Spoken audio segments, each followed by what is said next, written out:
Le projet, c'était sur un temps assez court, il y avait quoi, 5 semaines, à raison de 3 heures par semaine, pas 3 heures, 3 cours par semaine, de faire un événement un peu particulier, qui n'est pas une pièce de théâtre.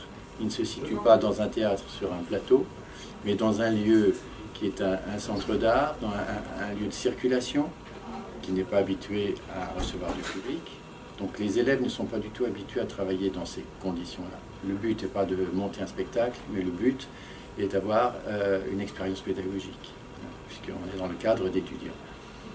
Là, elles étaient doubles. Elles étaient vivre une expérience un peu particulière, qui n'est pas celui que vivent les acteurs en général. Donc, lieu en déambulation, lieu qui n'est pas un lieu de théâtre, et également des textes courts où chacun devrait être plus qu'à l'habitude, en tant qu'étudiant, en autonomie.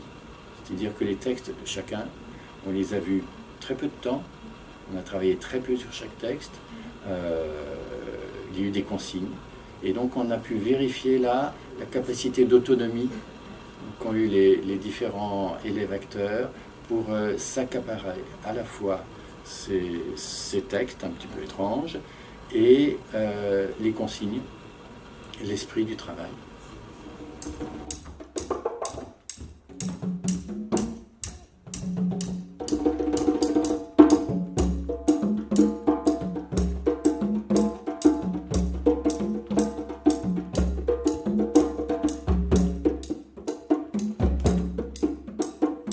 Le but était aussi pour les acteurs de comprendre cette complexité entre quelque chose, la première fois qu'ils ont lu ces textes, ils trouvaient ça très très drôle, et peu à peu on a compris ce qu'il y avait derrière.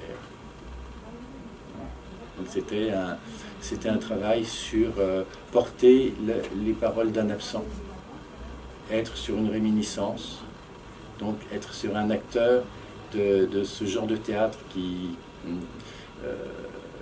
il y a un metteur en scène très célèbre polonais qui s'appelle Kantor, et qui, le nom de son théâtre, c'était le théâtre de la mort. Enfin, il y avait en sous-titre le théâtre de la mort, et c'est un petit peu ça, c'est quelque chose qui vient de très loin. Hein, et on n'est plus vraiment dans le présent, on est dans quelque chose qui nous retraverse. Donc c'est un type de jeu particulier.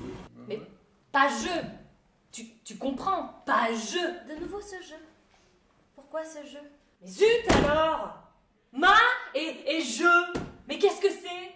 Tu ne comprends pas que dire simplement ma est absurde? J'ai choisi 2 scènes, un dialogue avec Violette qui s'appelle « Je vais me marier », qui est trop bien, complètement absurde, et un monologue qui s'appelle « Phénomène et existence, la vodka ». J'ai d'abord choisi le monologue.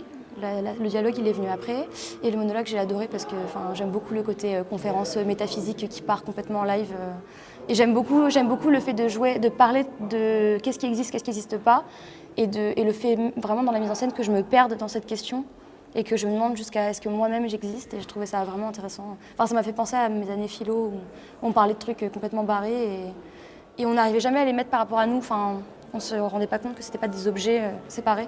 Et là, ce que j'aime beaucoup dans cette scène, c'est qu'elle parle de cet essentialisme et qu'elle-même, elle finit par se paumer complètement. Elle doute de tout et d'elle-même, et je trouve ça vraiment très drôle. Et la scène Hurde, elle est juste trop drôle, je trouve. Elle est un peu bizarre à jouer, parce que c'est très étrange de faire semblant de pas comprendre de ne comprendre qu'une syllabe d'une phrase alors qu'on entend toute la phrase. Donc c'est toujours en décalage, mais c'est vachement intéressant à jouer. Et surtout, j'aime beaucoup jouer avec Violette, elle est très drôle. Donc c'est vraiment drôle de faire de l'absurde avec elle. Tu vois, tu fais des petits trucs entre les deux. Oui. Hein, tu décides. Tac, tac, tac. Ok. Beaucoup plus précis. Hein? Après, tu as le choix là-dedans. Mais des fois, voilà, tu passes dans un intermédiaire. Je piétine aussi. Voilà. Hein? À la fin, à partir de non, etc., là, il n'y a pas le rythme. Ouais. Là, il faut la Cut, couper. Ok. À partir du non, oui, c'est cut, tu la coupes. Je les ai eus sur cette période-là. Donc, bah oui, le matin, on a fait des trainings, donc des travaux d'outils de l'acteur, mais qui n'étaient pas liés du tout au travail qu'on faisait l'après-midi. Hein, tout simplement de la mise en condition physique, et puis un travail, donc un training uniquement là-dessus, sur le physique, sur le lien de l'un à l'autre en improvisation. Et puis, on a fait un travail aussi sur la structure de la langue, du texte, ce qu'on appelle les séquences dans un texte. Donc, c'est plus de l'analyse de texte, qui n'était pas du tout fait non plus sur cet auteur-là, mais complètement sur d'autres textes. Donc, on avait l'après-midi pour travailler, lundi, mardi, mercredi, après-midi, pour travailler sur ce projet, dont, en fait, le lundi, on a eu la chance, tous les lundis, de pouvoir aller à la Villa Tamaris. Et là, le travail était uniquement fait sur la logistique, puisque finalement, une grosse partie du travail, ça a été réussir, d'abord choisir les salles où chacun allait aller, voir les problèmes techniques, c'est des salles qui résonnent, on ne peut pas y parler comme dans un théâtre, il fallait trouver la façon d'y parler, et puis surtout les parcours, puisque tous les élèves jouaient dans plusieurs salles et plusieurs textes, avec des spectateurs qui allaient faire des parcours simultanés. Il fallait réussir à croiser tout ça, que tous puissent se faire d'une manière timée, avec un timing extrêmement précis, à 30 secondes près, sur 1h05. Donc les lundis, ce n'était que de la logistique. Et donc il restait mardi après-midi, mercredi après-midi, pour voir un tout petit peu tous ces textes-là. J'ai choisi 2 scènes de Daniel Arms, donc Nos hôtes, qui est une scène avec 2 personnages où on est situé dans les escaliers et on attend le public et on les fait circuler d'une salle à une autre en disant tout simplement que nos hôtes sont tous différents et en prenant un ton très doux, très gentil pour les accueillir. Et en fait, c'est de l'hypocrisie totale parce qu'il s'agit à la fin, je dis en fait j'en ai rien à foutre de ces hôtes, cassez-vous, voilà, avec un grand sourire. Et ce qui me plaisait dans cette scène, c'est l'humour. Évident et puis le côté immersif, d'être vraiment auprès du spectateur. J'avais besoin de ressentir ça dans le projet, de nouveau d'attirer l'attention et de choper ce contact avec le spectateur, d'avoir ce lien-là. J'avais besoin dans ma formation, dans mon parcours, de retrouver ça précisément. Donc c'est pour ça que j'ai pris cette scène. Et la deuxième, donc, c'est l'empêchement. C'est une scène aussi entre 2 personnes. C'est une jeune femme qui fait sa toilette intime dans une salle de bain collective. Et il y a un homme ou une femme, parce que je le fais avec un homme et une femme, avec 3 partenaires en fait. Pas en même temps, hein, mais... Et de cette rencontre qui est par pur hasard, par pure intuition, un peu malaisante, il se passe un moment très intime entre les 2 personnages. Et jusqu'à ce qu'il soit arrêté par un milicien sous le régime de Staline. Et ce qui me plaisait, c'est la portée politique du message, d'être empêché avec ce régime totalitaire, d'empêcher d'aimer, empêcher de désirer. J'ai trouvé le message très fort et puis c'était osé d'une certaine manière en tant qu'actrice de se prêter à ce jeu intime. J'ai déjà eu l'occasion, mais c'était une autre manière de l'aborder et j'avais envie d'oser ça.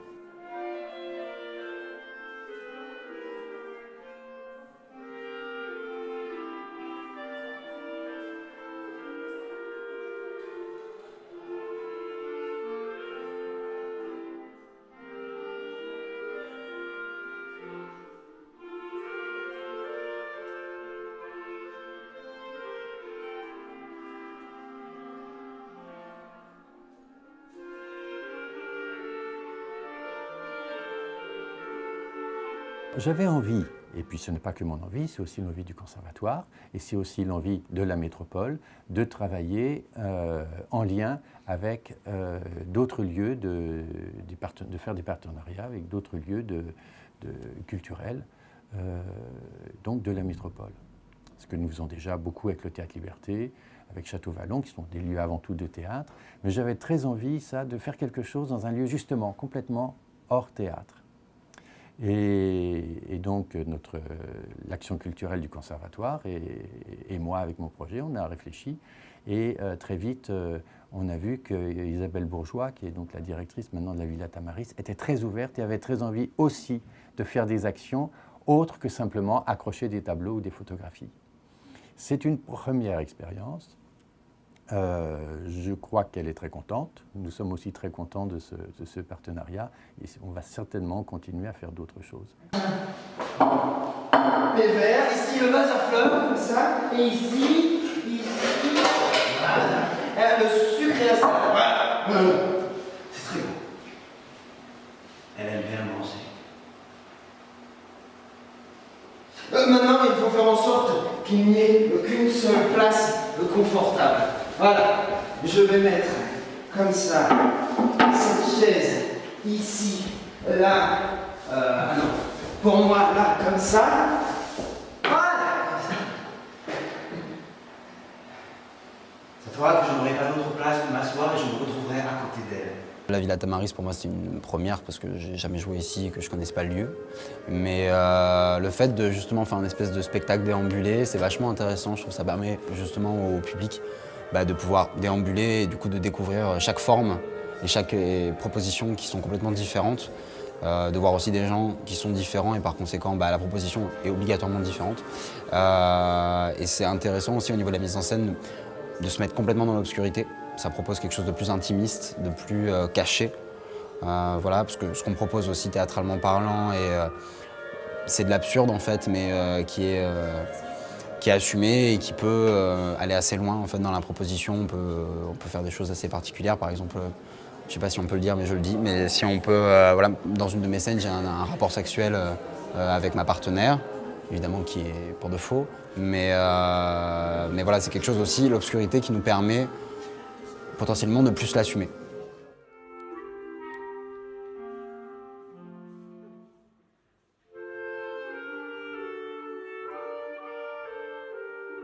C'est une grande bâtisse qui est assez imposante, qui est au bord de la mer, là, de cette baie là, de Tamaris.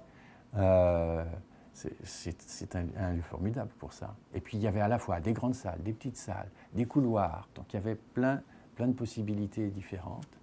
C'est aussi pour ça qu'on avait envie de faire aussi même des choses à l'extérieur du bâtiment.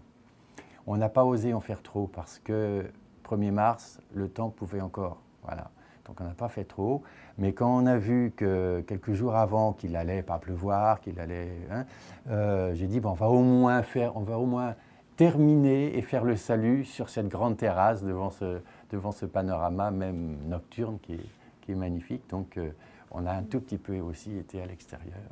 Donc c'est aussi une visite pour les spectateurs, que ce soit ceux qui connaissaient la Villa Tamaris ou ceux qui la découvraient, puisqu'il y avait pas mal de personnes qui découvraient aussi, qui est aussi cette espèce de mystère avec le fait de le tourner en nocturne, avec peu d'éclairage, et un parcours qui faisait aller vraiment comme un labyrinthe dans tous les sens.